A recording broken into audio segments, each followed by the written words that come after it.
Have you motherfuckers tried coconut cult yet? Coconut cult? Or coconut cult. It's a fucking, our probiotics here. We have the best probiotics. But this is a live probiotic. And it comes in different flavors, but the coconut yogurt, it's called a live probiotic.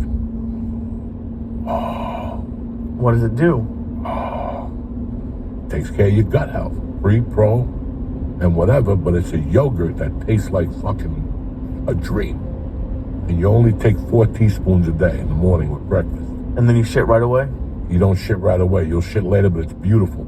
It's proportionate. It comes out like mountains in Colorado. You know what I'm saying? It smells like flowers. No. I'm just saying that it's so fucking good.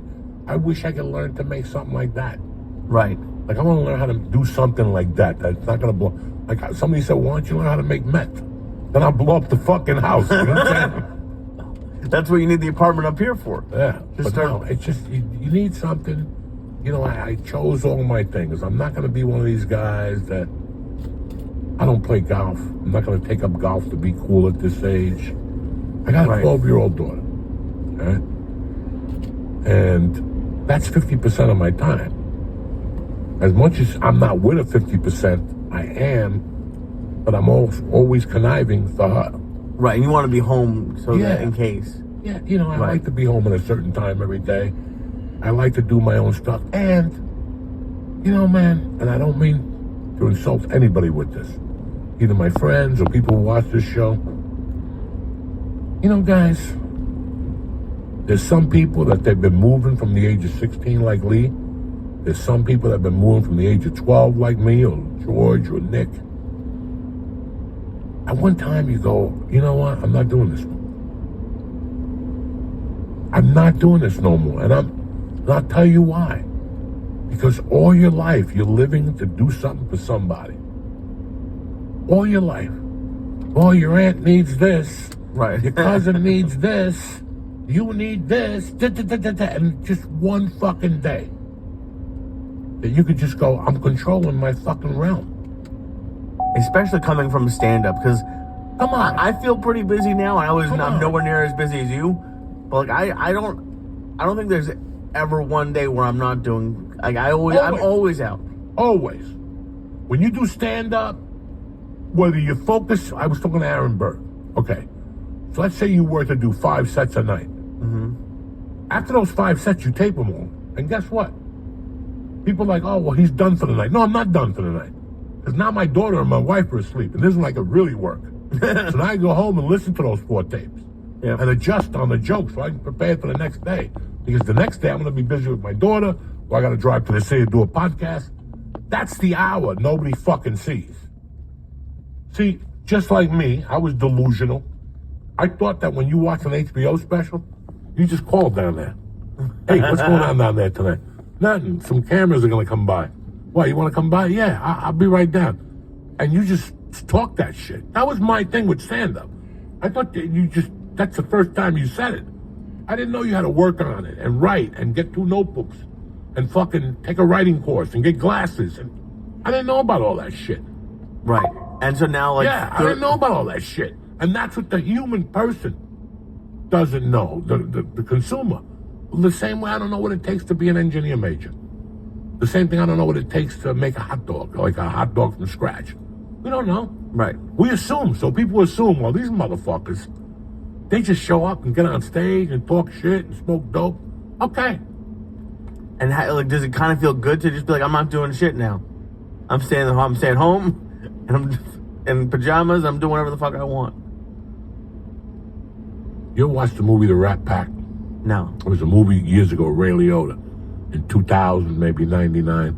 And they said a line in there that's always stuck with me. The guy goes, yeah, that was a great show tonight. Joey Bishop tells Dean Martin, that was a great show tonight. Man, that's fantastic. And he goes, one of these days, these people are going to wake up and try to figure out what all the fuss was about. And that's us in life. Mm-hmm. It's this big fucking fuss. And one day when you don't have it, you're like, you either crack like I did for a while, or you go, I kind of like this. This is what I got. this is what I got to work with, and this is what needs to be done now. I get that, but wouldn't you say like the last 5 years was kind of by choice? Because as soon as COVID was over, you could have been out there. If you had wanted to be, you could have been out there 30 weeks a year. I wasn't ready. Right, no, and I'm not saying you should have been, but I'm like, it's not like people stopped coming to your shows. You're just like, I don't want to go out. No. Which is, I get, but like when I hear that quote, it makes me think like, oh, again, people stop showing up. Again. That's a decision by a grown man that has not stopped since 93, and now it was 2020. That's a 27-year run. That's not what most people do. But if you go to college and you get out when you're 22 and you start working, 27 years puts you at like 50, correct? Yeah. Around that, yeah. 22, 23, 27. You need a fucking breather. And I'm not talking about this was like an early, an easy 27 years. This was, this was 17 years that were rough. And then 10 years became easier, but more rough because now it involves stress and ticket sales and this and people calling you because you don't have a video made for, and you're like, what the fuck? Right. What the fuck? So, dog, I was just burnt the fuck out. Like, I had just had it. This was just, and to top it off, that world wasn't my world. I'm not the type of guy, oh my God, we love you. Oh no, I know. Oh my God. I'm not into those shit. So that was bearing on me for a long time. Right. That weighed on me. Because people wanted you to do that stuff? No, because I didn't want to be them. That wasn't who I was. I was going to, oh my God, it's so great. We're so on. No, I don't give a fuck. Just give me the check. Let's cut through the bullshit. Let's cut. You know why I'm here, and I know why you're here. Okay? Again, Moneyball, the black dude, and Brad Pitt, the guy's the oldest player on the team. Oh yeah, that was a great scene. And he goes, let's cut this shit. David Justice. We know why we're here. You're trying to stay in the fucking part of the dance, and I'm trying to get the most out of you till you fucking die. That's it. You getting $7 million a year. I ain't paying you that. The Yankees are paying you that. Yeah. Because they don't want to play. They want to play against you. And that's what comedy is. But we think it's something bigger, and then we start floating around with furs, hanging out with Youngblood. You're a fucking comic, motherfucker. You're nothing else but a comic. But for some people, they run with it, and they just lose their fucking mind. For me, the other way, I just want to be a comic. It's like when you go to a theater, people are like, let's show you this historic theater. I don't need to see nothing. I need to see the historic check. Sure. That's the envelope. I'll be in the green room bringing you a check. I don't want to see the fucking wedge. The guy shot Abe Lincoln. I don't want to see any of that shit.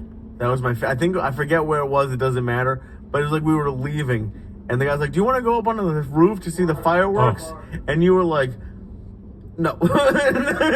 You want to climb a ladder to go see the fireworks? It's over. It's over. And you buy into that shit for a while. When you're a young comic, you're like, "Oh my God." And then you go home and tell like your girlfriend and your wife, we performed at the same place where Lincoln got shot. Who cares? They gave you $200. The fuck do you give a fuck for? I know. So that's those little things. Like I avoided all that shit. I avoided being a fake person.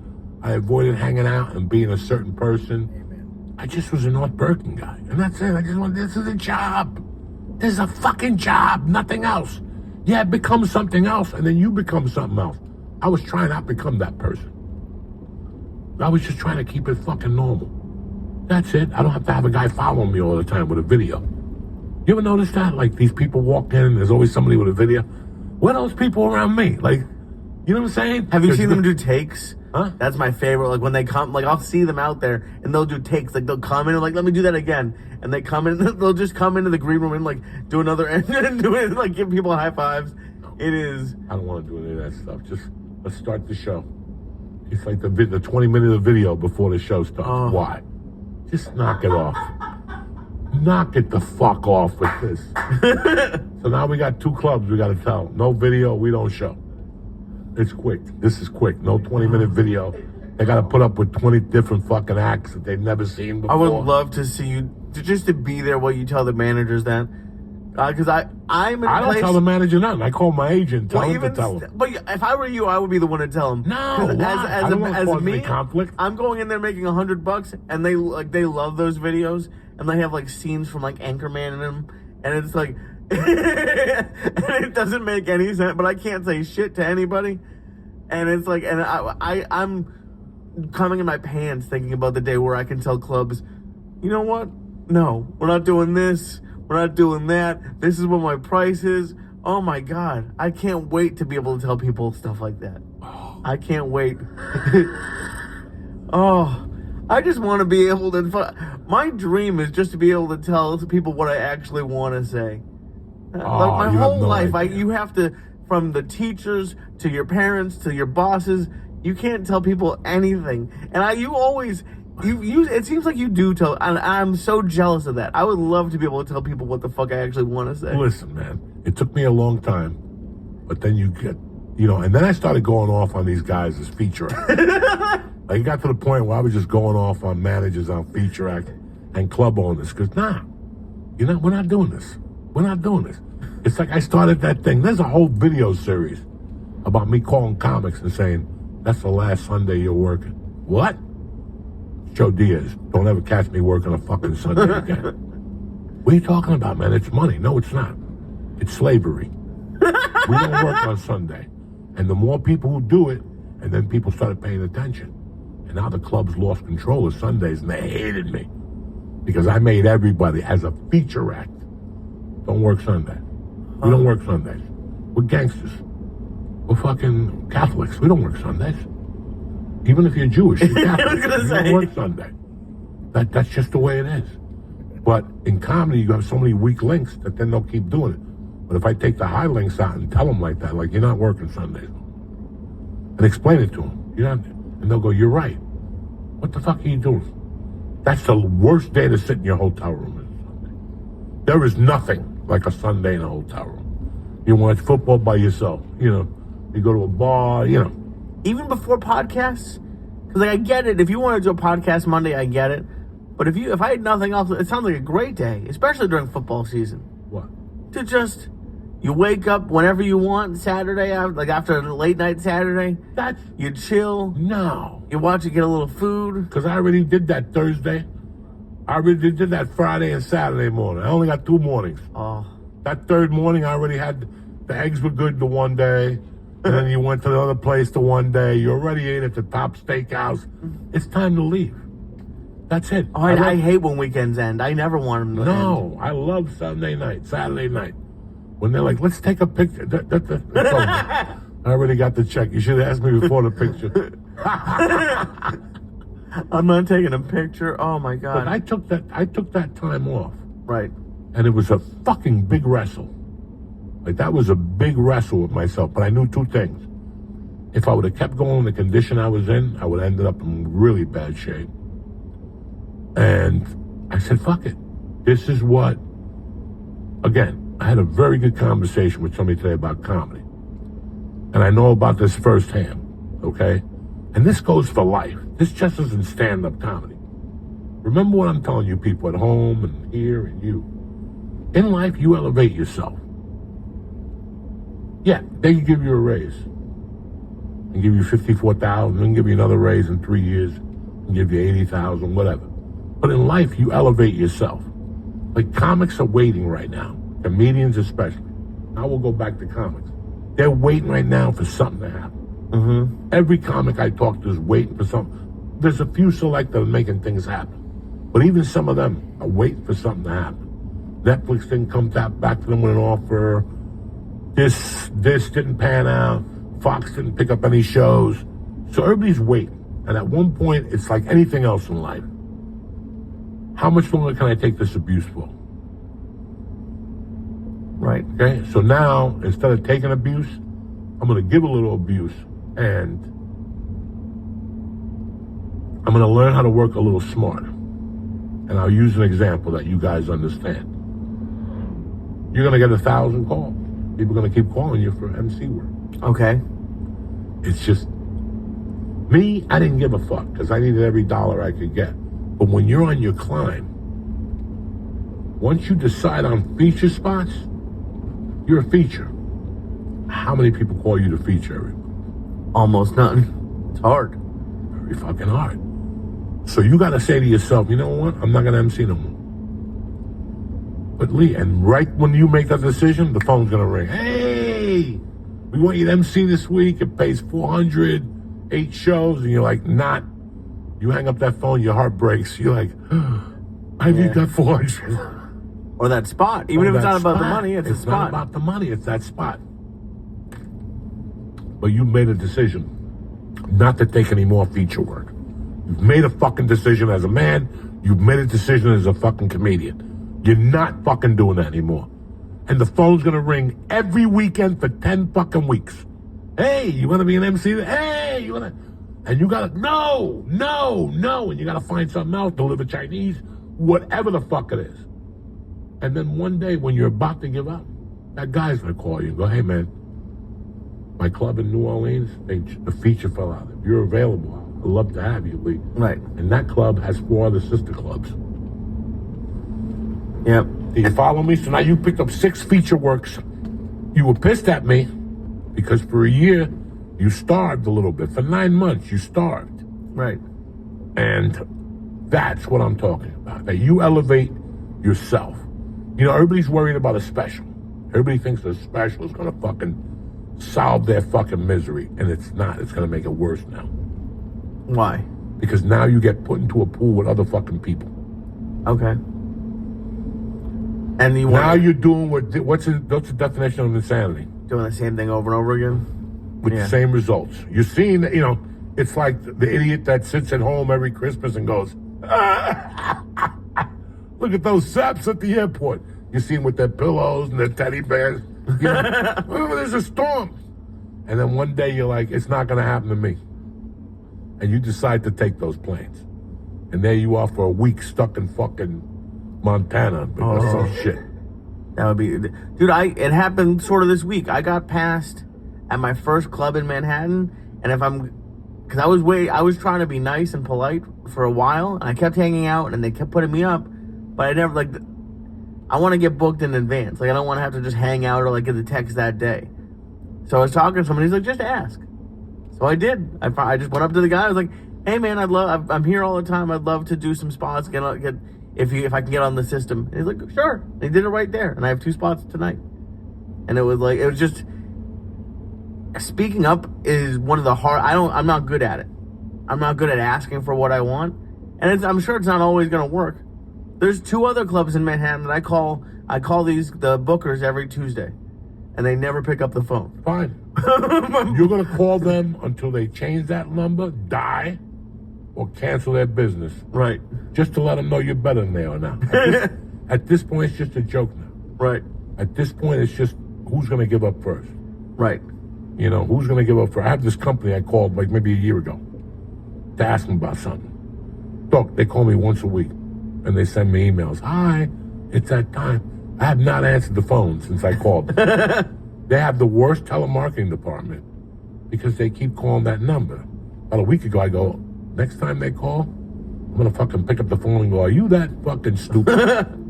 You are wasting it. The number's dead. The guy hasn't picked up in 11 fucking months. What does that tell you? They stopped calling. Oh, that sucks. You must be looking forward to it. But at the same time, you know, league comedy's rough right now, and right now everything is rough. Let's fucking face it. This is going to be a great Thanksgiving for some people. I was watching people on CNN the other night going, they can't afford everything for Thanksgiving. Like they can't have stuffing or this or that, you know, or prices are out of fucking control. The gallon of milk has fucking gone up, you know, $4. I mean, you know, everything is rough. I mean, everybody, you know, businesses, restaurants, comedy shows, the numbers aren't what they used to on a lot of these shows. It's a tough fucking market. And we're here waiting for something to happen. It's not going to happen. They're not doing that no more in comedy. It's just, it's the same people get the Netflix specials. Now Hulu's opened up. They're giving it to a couple big names, you know? Right. And some people are coming, I actually just bought tickets. Tasha's going back on the road. You see that? Yeah, I'm gonna go see him. Where? Long Island. I'm gonna go see him whenever he's coming out. It's not just Tosh that's going on the road next year. A lot of people going on the road next year. A lot of people have announced tours. And people that haven't toured in a few years because that money's running low. And now you got, instead of 300 people chasing the same nickel, you got 400 people chasing the same nickel. Right. And Tosh is back, baby. And he hasn't been around for years. I don't remember the last. I saw him. Dangerous right there. Him coming around. I know Cristal Alonso's coming around. Oh, shit. And she hasn't been around in years, you know. I mean, Daniel's probably just bored. Oh, you think so? Yeah, he's got $80 million somewhere. Comedy Central. Oh, yeah, he must. So he's just bored at home. Somebody had to twist his fucking arm. And I saw his schedule. It's fucking real. But it's because and Sandler did the same thing. It seems like when these big guys go out, they're like, I just want to go out for 4 weeks and then just be done. Like they have shows almost Tuesday, Wednesday, Monday, every night they have shows, and then they're done with the tour. There's no more like just weekends. Done. No. So, like if they want to see me, they'll see me on a Tuesday, and you will. If you really like somebody, you'll go see them on a Tuesday. You don't give a fuck. No, because the shows end early anyway. Right. It's a 7:30 show. What are you going to be out till 10? Right. 10, they got to be off. It's union, especially if they're in a theater or an arena or whatever the fuck they're at. Mm-hmm. So that's the problem that you have. So a show is safe now. When I went to a show, we were kids and we went to see the Garden. They would go till 1 a.m. You know, they fucked the fines, and then they started fining them more and more. And then but yeah, now you go to a show during the week, you're safe as fuck. Yeah, it's a night out. It's a dinner, and you go right to the fucking place. 7:30 show, 2-3 openers. He comes on, does an hour. That's it. There's no meet and greet. There's nothing. It's a fucking arena. It's a 5,000 seat theater. He's probably on a plane back home within 45 minutes. 45 minutes. That's amazing. It's fun. It's fun getting to like see some of these people come back.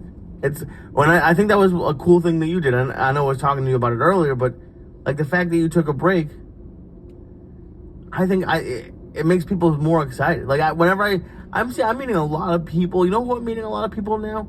Who are like in their early 20s and were listening to us in like middle school and high school. And then like they weren't allowed to see you the last time you were in their city because they were 16. And now they're finally 18, 21, whatever you have to be. And it's like, oh my God, he's coming out again. Like I think that's what people like when they see you coming to their city, that's what they're looking for. Like, oh my God. I mean, those weeks and taking off, I already went and got notebooks. I wrote like parameters. I wrote like subjects I want to tread with, like a month of things I want to try, like different. And I really want to write. Like I really, really want to write and try. And the problem is I just don't have access to the city. We discussed this as much as I'd like to. You have access. I got access, but fuck. And it's December, Jack. That ferry is cold and a motherfucker. Oh. And Christmas traffic and shit now. So, you know, my thing ends. This is what helps me. My thing ends in Parks after Wednesday. I'm not in Parks till next Thanksgiving. Okay. So that frees up Philadelphia for me now and Parks, great. Pennsylvania. So I could go on the other side of Pennsylvania and start doing like some gigs some people have. Right. Thing. Take you guys, bill you guys as the headline, and I'll do 30 minutes. In the way that nobody knows. I'd rather do that.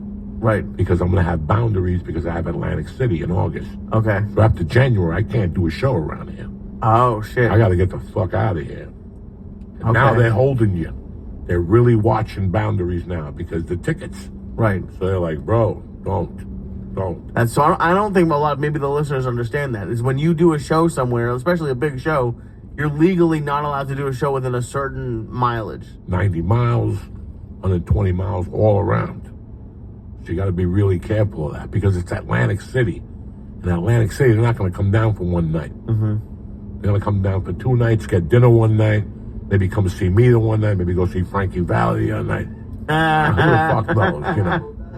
Draw a little dice, have a little chance. So, but that's really important. Like right now, if I was a young comic, I'd love to hear what I just said. That right now you got to think outside the box in comedy, and you got to figure out what. Because for you to drop $4,000 on a special, and for it just to become home decor, and you have no plan on how to get it out there, right? We could just shoot a video here. If I'm gonna get 10,000 views on my special, why not just shoot a video here? Do a stand-up special for 3 people, and fucking, the truth. Right now they're looking for something a little different. Right. All these specials are shot in arenas, in theaters. Maybe people want to see something smaller. Yeah. Maybe people want to see something different setup. I saw a clip. Yeah, I think Jeff Foxworthy's doing another one, but he's splitting it up. Half the special is going to be him working it out in clubs, and then he's going to do it again with it like completed. That's been done already. Really? I'm talking about something that the people can relate to more. Okay. We just discussed that nobody knows the process of stand-up. When you become a super fan, like George, because he's been around me, or I've been around him with his business, you start to understand. But nobody understands the process of working out. Chris Rock tried that a couple of years ago, the black special and the black and white and the colored. Dog, keep it fucking simple. Keep it fucking simple. It's a brick wall with a microphone, a sign behind you, and smoke. I would love to do smoke on stage. Okay, smoke from the cigarettes in the room. Oh, okay. Or the reefer in the room, not you sitting there with some Chinese guy blowing smoke for you to get effects like Ozzy Osbourne. Okay. No, I'm talking about smoke from the fucking nitty-gritty smokers that are in the room. They're dropping their fucking ambience. That's what a fucking special is. Everything else taken from that. The lights and the copter flying around the room and people giggling and, there was a special they shot so bad that the guy was dying on stage, and they're showing people laughing. Nobody was laughing. When people laugh, they go like this, they go backwards. People just sat there the whole fucking night and watched this bum special. Oh my God, that's sad. So it's really weird right now, but it's very weird in every field. Like if you're a realtor right now, you're feeling it. If you're selling cars right now, what's interest? Still 6? 9? You ain't buying no fucking car at 9%. So everybody's like, fucking, what do we do next? That's the next move. People are gonna think about maybe watching stand-up. I don't know. Like I always liked streaming comedy. I always thought it would work. Yeah. Like a network, 6 nights a week. You put a comedy there for $30 or 30 minutes, and they pay $10. And people could sit at home and they know at 9 o'clock on Tuesday through Thursday, 3 nights a week, you could watch comedians do 30 fucking minutes. So I've seen some people do it. What do you think about doing it in a movie theater instead? Because I think and I love specials. The problem I have with it What's the difference between a movie theater and a theater? No, a movie theater and home. Because a movie theater, they could charge $10, but at least you're around other people. Watching a special at home, even if you have your wife there, you both might giggle a little bit. But I really think you have to be around a lot of people. If they were doing it in a movie theater, I would go for $10, get a little popcorn, and then you don't have to go to a comedy club. You don't have to worry about someone picking on you. $10 and some popcorn. Yeah, that's $62. That's true. So that's the problem with movie theaters. The special went from being free, then I'm paying $10, and I gotta pay $8 for their fucking popcorn. Listen, I always have a burrito in my pocket. I sneak food in there all the time. But we're trying to. Right now, it's the cheapest angle. Over the holidays, people pay for Netflix. They're gonna watch all those specials on Netflix. Mm-hmm. That's just the way Leanne Ryan, whatever. All those new specials. Right. They're all gonna watch because they pay $15. Well, how much? $23 a month now for Netflix. I know. Everything's beautiful, so you got to get your money's worth out of these fucking networks. It's not like I got Paramount, but I get my money's worth out of Paramount, Jack. Netflix, I don't really get my money's worth, but I have in the past. Yeah, I don't get my money's worth out of any of them. People don't cancel them. That's where you should start a streaming service or just some sort of subscription where people subscribe, because that's where the money is. Because how often do you watch? You just said it. You don't watch Netflix. But you still pay him $19 a month for the last 20 My wife years. watches Netflix more for the limey shows. I watch Netflix for like the Dallas Cowboy thing. Every once in a while I watch Netflix, you know. HBO Plus I have just for The Sopranos and any HBO movies I like, you know. Mm-hmm. Hulu I never really watch. Paramount I watch, and Apple I watch. Apple TV's got some good shows. And great movies too. And I'll tell you what the best one is on all those motherfuckers. Disney. Really? The one my daughter's got? Disney Plus? They ain't fucking around on that. What do you like? I know it's not Star Wars. Let me tell you something. No. But if you go on there, like if I go on Amazon Prime, it's the worst movies in the fucking Oh, yeah. world. You just sit there through these bummy movies that you've never heard of before. And when you do watch them, you're like, all right, I know I didn't see this movie before. This is weird because it's got 3 movie stars in it. Got 3 fucking big name movie stars. And I've never heard dick about this fucking movie. You know? That's Amazon. And they wish you kept it that way. Yeah, it's the weirdest fucking thing. Yeah. Amazon, I don't trust any of their movies. Like, I don't even, if I'm on there, don't rent it. Like, I'm done. That's it. That's it. I'm fucking done, man. Is that like a red flag to you if like someone called you for an audition like it's going to be on Amazon Prime? Oh, yeah, I'm not showing up. I'm not going down there. These idiots that put their comedy specials on Amazon years ago and it's paid for, and they're like, I got a special on Amazon. Dog, you're paying them every month. Because if you don't sell that special, like if people ain't buying it at whatever $5 a head or something like that, we have to do something different.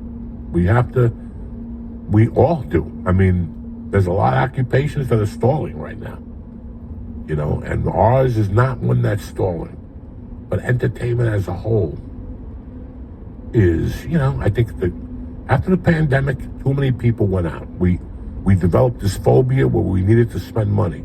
And not just our money, but every dollar we had in our fucking pocket. And people paid big money to go to concerts and shows and vacations and, you know, during COVID, cruise ships. Don't do it. And fuck, COVID wasn't even done and people were getting on cruise ships like fucking Liberace was going to make an appearance or something like that. So I don't know what happened. But I know that we all knew during the pandemic, like even after I moved here, that place in Jersey, they were doing concerts every fucking night. Social distancing, the one by my house, PR Center, PNC. You know, those motherfuckers were doing shows and they were doing, you know, and every heavy metal band was out. All those old guys were out. Those old guys ain't doing too good no more. What's going on? That's it. Is it like even Motley Crue wasn't selling tickets, and they had to go to a Las Vegas residency. Now they want to fucking announce a world tour with Extreme and somebody else for this is going to be the Shadow of whatever tour, some album they put out in 2009. It's done. It's done. I saw this online, so this could be fake, but I think I saw that like the WWE at Madison Square Garden sold like 4,000 tickets. Like out of what, I don't even know how much that is. It's like 20,000 seats or something in Madison Square 18, Garden. 19. They sold 4,000 seats. That is. And they blacked the top out, but you know. Yeah, it looks good. It looks good on TV. It looks really good on TV, but it doesn't. It's. I think it's too much entertainment for the dollar right now, especially across that fucking tunnel. Across that tunnel, there's every 22 feet, there's something to be entertained. A fucking palm reader, a fucking sports bar, a fucking, you know, there's all types of entertainment across the river. Oh, I love it over there. But and every, you know, now again, when George and I were growing up, Tuesday nights, you catch the fucking Stones in Schenectady for $20 and didn't even know with the fucking Stones. You can catch the Ramones in the city for the small $20 at CBGB's. So you had that action during the week. Now, it's $600 a ticket. Yeah, and I think people just would rather stay home. I think a lot of people like you. People will never fathom this when I say this. And George, you asked Loops. Me and Loops went to see Prince, Sheila E. and Nucleus at the Ritz for $15 on a Tuesday night, right before that movie came out. But what do you like? The You know what $15 that's back then is what, you know like what that's 60 like now? today? You know what that $15 for Prince, right before Purple Rain. I mean, Purple Rain came out in July. Mm-hmm. The movie, we went to see him in June. And we didn't know he was touring. There was no fucking, they said it on the radio. And we were lifting weights in his mother's garage. And we looked at each other. I just got to go up to 88th Street. You could take a shower, pick me up in 35 minutes. And we shot over to the fucking city. That $15. Sheila E., Nucleus, and fucking Prince and New Revolution, whatever the fuck. But how much did it cost you to get into the city now? $4. It cost like $25 to go into the city. No at least. shit. So that whole thing, parking was $4, maybe a fucking quarter. Yeah, you parked on the street, and the $5 nickel bag. You Right. know, you weren't snorting coke for whatever that fucking Sheila E. was 7:30 at night at a club show. And they played till whenever, and it was New York. So who knew who was gonna walk in? Like when I went to see Prince, he announced like 3 black guys that walked in. I didn't know who the fuck they were, but people were jumping up and down. They must have been famous. Right. That's the thing about New York. You don't know who's going to be in the audience. Mm-hmm. That's the excitement. That's it. That's the surprise. If I pay $600, I'm expecting something. Right. If I'm paying $15, I got nothing to lose. It's just $15 fucking dollars. What do I give a fuck? Yeah, well, everything is better when you have no expectations. So what do I got to do to fill those 600? I got to take pictures with my friends. Everybody jump up and down. Let's show them how much fun we're having. Us 8 idiots just spent $5,000 on these tickets. Let's jump up and down. Wee! And we're drinking fucking water to boot. Wee! Like fucking idiots. Enough is enough. We'll be right back in 5 minutes, cocksuckers. It's break time. Hey, Uncle Joey here. Listen, it's Thanksgiving week, and the action doesn't stop at the dinner table. You're going to feast on someone, but every time I put DraftKings pick six, Uncle Joey here. Listen, and we'll coach the church. CHURCA. Sorry, this is great stuff. What's happening? Uncle Joey here. No synthetics, no needles. Just real ingredients like vitamin D, K. When you use code Joey at week, I ran out of them. The whole week? Bro, I have 0 edibles at the house. I got for another fun-filled session here. The juice is kicking finally. The edibles are kicking in. I hadn't eaten an edible all week. I ran out of them. The whole week? Bro, I have 0 edibles at the house. I got some dried up mushrooms that I threw away. I found some wax. I threw that away. I cleaned out my weed drawer finally. It's fucking disgusting. What happened to that whole big Harry Potter case Rhythm gave you? That's already gone? 3/4 of it. That was the biggest case of weed I've ever seen The in my fucking bong was great, only they give me a fucking thing that it clogs every time. Like even after you grind the weed, it still clogs. So I was like, the bong is worthless. I got all the cartridges. I got some heavy duty cartridges, like vapor pens, right? Like the fucking thick ones that fucking right. But again, those I get high one time on those. Dude, I can't tell. It's my favorite thing, and I don't tell people that they're full of shit yet.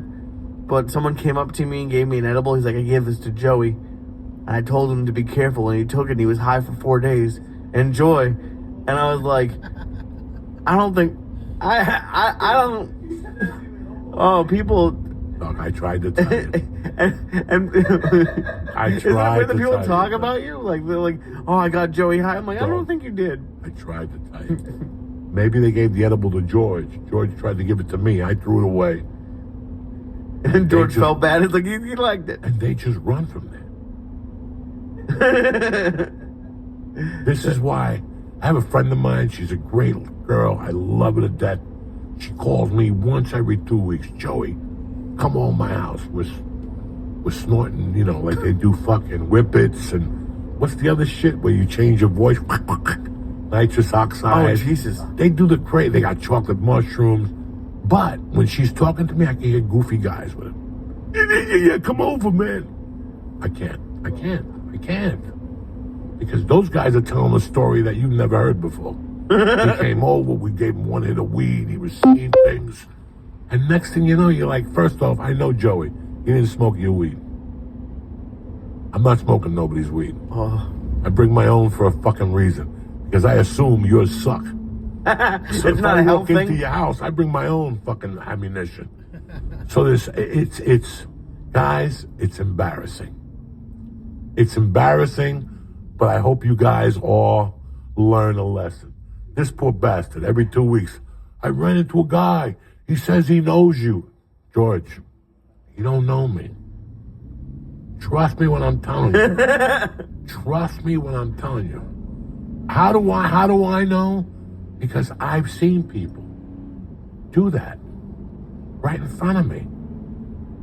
Like right in front of me. Like, for example, you're like, what would it be? Okay. I'm at a bar, standing here with Lee, George, and Nick. We're 4 idiots. What in New England? I don't know. Whatever the fuck we talk about. And all of a sudden, the football player's girlfriend comes in. Taylor Swift? She comes in, we don't even see her. 10 black guys, she's got a fur on, a van, people getting pushed out of the way, because that's cool today. People want that to happen, right? They want that to happen. I'll get in the car with all four. Now, while we were there, we didn't even see her. She came out, she walked to the bathroom one time and she waved at us. And that was it. Out of us four, what are we going to tell when we come back up here? We hung out with Taylor Swift. We partied with Taylor Swift. You didn't party. She was at the same place that you were by coincidence, you fucking idiot. It's the luckiest day in your life since your dog got hit by a car. Okay? And now, you follow what I'm saying to you? It's a big difference. It's a big fucking difference. So that's what I don't like about the game. That happens all... Did I ever tell you what happened with the girl I hooked up with before my ex? Dog, it's a nightmare out there. I hooked up with this girl once. We met online. We hooked up once. That was the only STD I ever got when I got thrush. And my tongue turned purple. It was fucked up. I didn't tell you this? When was this? Oh, this was 2021 April. I was losing weight, but not fully yet. So I was in Massachusetts. Yeah. I met this girl online. She started sending me dirty videos. I was like, and just a dating app. Like, no, I had no idea about the podcast, any of it. I went over once, and the next day, it was like Willy Wonka. My tongue started to blow up, and it turned purple. And you know how nervous I get, so I got fucking nervous. And meanwhile, you go for an STD test. It takes 2 days to come back. She told me that, and the doctor told me it was something called thrush, which is basically you went down on someone with a yeast infection, pretty much. There was nothing out there, but it was just. I told her about it, and she was like, "Well, my sister is a nurse, and she said the guys only get thrush if they have AIDS because they have a weakened immune system." So I had to sit with that for 2 days. Of course, I didn't have fucking AIDS. I never saw her again. I went to an open mic like 2 years later, and a buddy at an open mic was like, "Hey, I saw your ex-girlfriend." Meanwhile, I thought it was my ex from LA. And he told me who it was. I was like, I hooked up with her once. And she's going around telling people. She gave me a fucking fucked up tongue. I had to let lozenges dissolve on my tongue. It was like 6 times a day for like a purple tongue, Lee. It was fucked up. Lee, listen, I am one of the nastiest motherfuckers I know. You got a purple tongue? I have stung my mouth in places where a billy goat will go. Not today, okay? I'm that type of dude. I like to sniff a pussy and stick my tongue in there. And better yet, I'll flip them around. And even if the asshole has that little wang to it, I'll still eat that pussy because I'm a gentleman. You know what I'm saying? You are. But, dog, there's times I've left the pussy and I've gone like, oh, yeah, tomorrow something's not going to be good. I'll go home and Listerine it and brush it. And, fucking put a little rubbing alcohol in there in your mouth and gargle with it. Oh, and I had no idea. Ever, you had the little thing that swells up, but that's from working. No, it was the whole tongue. I was living with my mom at that point. I've gotten to the point where under this, there's a little whitehead that would pop. Oh, Jesus. From eating so much fucking rotten ass and pussy right underneath my tongue there. You gave yourself a whitehead? Under there, yeah. There was a little whenever I would go deep, like on a coked up night, Right. like I would go to Florida, do coke with chicks, and just put coke on that pussy and eat it. I never met these women before. That's not good. That's not good. But I was such a fucking savage that didn't matter. I had, you know, I Right. was going 100%. Right. Before I met my wife, I lived a comedy life that was 100%. Couches, planes, trains, automobiles, And coke on women, pussy. borrowing. It was fucking insane. It was fucking insane. But that's what I wanted because I knew that's the only way I could do it. That's the only way I could live. That's it. There was no gonna go work for a corporation and we gotta wear a blue shirt every Friday. There was no bowling leagues. There was none of that. I just wanted to fucking do something completely fucking different. Right. You know, that's why when I got into it, it was like, listen, there's two things I'm not going to talk about on stage, and this little fucking cocaine faggotry I have going on, that I'm going to quit after it's over. I'm going to do coke till they find me in a fucking hotel room in Iowa somewhere. At least I know this going in. Right. But I'm going to die doing what I love doing. Doing comedy, eating ass, and doing drugs. That's it. We just sat here for an hour before the break talking about interest. Do you guys notice? I became a comedian not by really choice. It was all I had. It's all I could do. Right. You know, it's all I could do. When I